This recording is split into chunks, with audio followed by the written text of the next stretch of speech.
Olá, queridos amados irmãos, que a paz e a alegria do Senhor ressuscitado sejam em vossos corações, sejam todos muito bem-vindos e que alegria poder estarmos juntos mais uma vez para podermos meditar a palavra de Deus. Convido a você já de antemão a me ajudar a evangelizar. Como? Compartilhando esse vídeo aí com seus grupos, contatos, né? Vamos fazer com que a palavra de Deus alcance um número maior de pessoas e eu conto com a sua ajuda. E também, se você não é inscrito no nosso canal, se inscreva, é fácil, é só clicar aqui embaixo em inscrever-se e venha fazer parte dessa nossa grande família.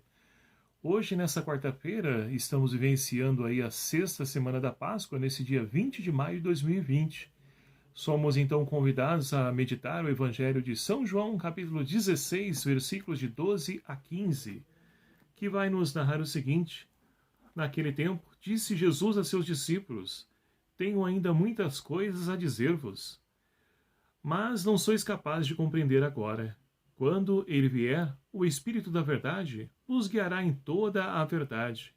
Ele não falará por si mesmo, mas dirá tudo quanto tiver ouvido e vos anunciará o que há de vir. Ele me glorificará, porque receberá do que é meu para vos anunciar. Tudo que o Pai tem é meu. Por isso eu vos disse que ele receberá do que é meu para vos anunciar. Palavra da salvação. Glória a vós, Senhor. Caríssimos irmãos e irmãs, dentro dessa sexta semana da Páscoa, somos então convidados a acolher a palavra de Deus que hoje quer iluminar a nossa vida e vem ao encontro das nossas realidades para poder nos ajudar a viver como testemunhas do ressuscitado. Jesus está anunciando então a vinda do Paráclito. E aqui, como acabamos de ouvir no Evangelho, Jesus então diz que teria muitas coisas a poder então ensinar aos seus discípulos, mas que ainda não era capaz de compreender.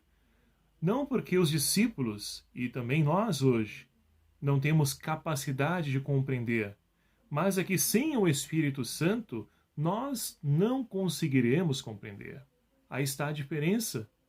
E é isso que Jesus está dizendo no Evangelho de hoje.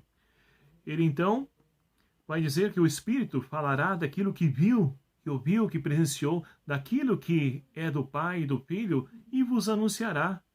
Então é o Espírito Santo que nos ilumina, nos ajuda a podermos compreender aquilo que é da vontade de Deus.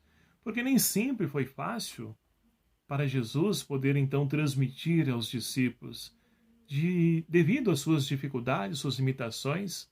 Se nós pegarmos então, recordando lá no comecinho desse tempo pascal, nós tínhamos então Pedro que antes de Pentecostes é uma pessoa e depois de Pentecostes ele é outra totalmente diferente. Por quê? O que aconteceu em Pentecostes? A vinda do Espírito Santo. Então Pedro, depois do Espírito, é uma pessoa e sem o Espírito é outra totalmente diferente. O Pedro, antes de Pentecostes, é um Pedro com medo. É um Pedro sem direção que quer voltar à vida velha. Esse é o Pedro. Agora, o Pedro depois de Pentecostes é aquele que proclama a morte, a paixão, morte e ressurreição de Cristo e converte 3.000, 5.000 pessoas. Então aí está a grande diferença. É o Espírito que age em nós e nos ajuda a compreender aquilo que é a vontade de Deus. E é por isso que então nós somos convidados, quando formos fazer um momento de leitura da palavra, sempre pedir o Espírito Santo, porque é Ele que vai nos ajudar a compreender essa palavra, é Ele que vai atualizar a palavra de Deus na nossa vida. E assim, meus queridos amados irmãos, essa palavra que é sempre autêntica, ela dará então sentido para a nossa existência. Iremos olhar para essa palavra e dizer, poxa vida, parece que essa palavra foi escrita nos dias de hoje. Quem de nós nunca pegou aqui um capítulo, um versículo, uma passagem da Bíblia e se indagou diante dessa questão que acabei de pôr? Então a palavra se torna totalmente atual em nossas vidas, porque é o Espírito Santo que atualiza essa palavra. E é o Espírito Santo, meus queridos amados irmãos, que nos capacita também, nos ajuda a podermos encontrar alternativas para poder evangelizar. A primeira leitura de hoje, extraída então do livro dos Atos Apóstolos, nós temos então agora Paulo que vai anunciar Cristo lá em Atenas, lá na Grécia. E olha, os gregos sabemos muito bem que são aqueles que têm vários deuses. Um deus sol, deus lua, deus da fecundidade. Então são vários deuses. E Paulo então ele se aproveita dessa situação, e quem que o ajuda a poder compreender e transmitir o Evangelho, a Boa Nova dessa forma? É o Espírito Santo, sem dúvida. Ele então observa ali, num grande pátio que tem lá, vários deuses, várias estátuas dirigidas a vários deuses. Só que há um lugar que então não tem nenhum Deus, está lá escrito, ao Deus desconhecido. E o que Paulo então faz? Aproveita esse Deus desconhecido para poder anunciar e torná-lo conhecido ao povo de Atenas. E assim então, meus queridos amados irmãos, o Evangelho pode ser anunciado diante de tantas realidades, diante de culturas diferentes. É aquilo que nós chamamos de inculturação. É fazer com que então Deus possa ser proclamado, ser conhecido e reconhecido por tantos povos, raças e nações. E é justamente isso então que Paulo também fez. E interessante porque Paulo, quando ele anuncia esse Deus que criou tudo, esse Deus desconhecido, até então para ele estava maravilhoso, porque é um povo de fé, um povo religioso. É claro que não há fé no Deus libertador, Deus Javé, como os judeus o tinham, mas eles têm outros deuses, vários deuses. Então, Paulo anuncia Jesus Cristo, mas quando ele fala da ressurreição, as multidões então começam a esvaziar e ir embora, porque para o grego é inconcebível um Deus morrer. Deus morrer? Jamais. Então vai se esvaziando e alguns dias, olha, outro dia nós iremos ouvir você. E Paulo então é convidado a refazer o seu discurso para poder então anunciar Jesus Cristo. Então percebem que nem sempre a nossa missão de poder evangelizar vai ser bem sucedida? Nem sempre. Mas vamos abaixar a cabeça, chorar? Não. Pelo contrário, vamos adiante. Vamos reinventar. Vamos refazer o nosso discurso para que no momento oportuno possamos anunciá-lo novamente de uma forma diferente, talvez. E é isso que a nossa igreja tem feito nesse tempo de pandemia.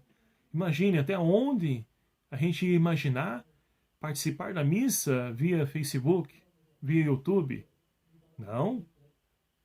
É inconcebível isso. A missa tem que ser presente. Mas agora que nós não podemos estar presente, como que nós fazemos? A igreja está reinventando. As reuniões, né, através aí das partilhas, dos meios de WhatsApp, Skype, Telegram, outros aplicativos aí, que permitem que várias pessoas se falem momentaneamente, mas sem estar cada um na sua casa, no seu lugar. Então percebe que a igreja tem que refazer reinventar a sua maneira de evangelizar? E como isso? Olha, o Espírito Santo agindo na igreja. É Ele que age na igreja. E não somos nós, e ainda bem, porque se fôssemos nós, coitados, né? Então, meus queridos amados irmãos, vamos pedir ao Senhor que nos conceda a graça de podermos, então, acolher aquilo que o Espírito Santo tem a nos revelar, como nos diz Jesus no Evangelho. Se nós não conseguimos compreender diante da nossa limitação, seja ela intelectual, que nós possamos então permitir que o Espírito nos ajude a compreender segundo a sua forma, a sua maneira, para que assim nós possamos anunciar o Evangelho da vida a tantos irmãos que até mesmo têm fé, como os moradores lá de Atenas, mas é uma fé que está aí direcionada para vários deuses, segundo a crença de cada um. Que nós possamos, então, reinventar a nova forma de evangelizar para que todos possam descobrir em Jesus Cristo o sentido, a razão da sua vida, a razão da sua existência. Maria Santíssima, nossa Mãe, interceda por cada um de nós e o Espírito Santo de Deus seja hoje e sempre a nossa força. Louvado seja o nome do nosso Senhor Jesus Cristo, para sempre seja louvado.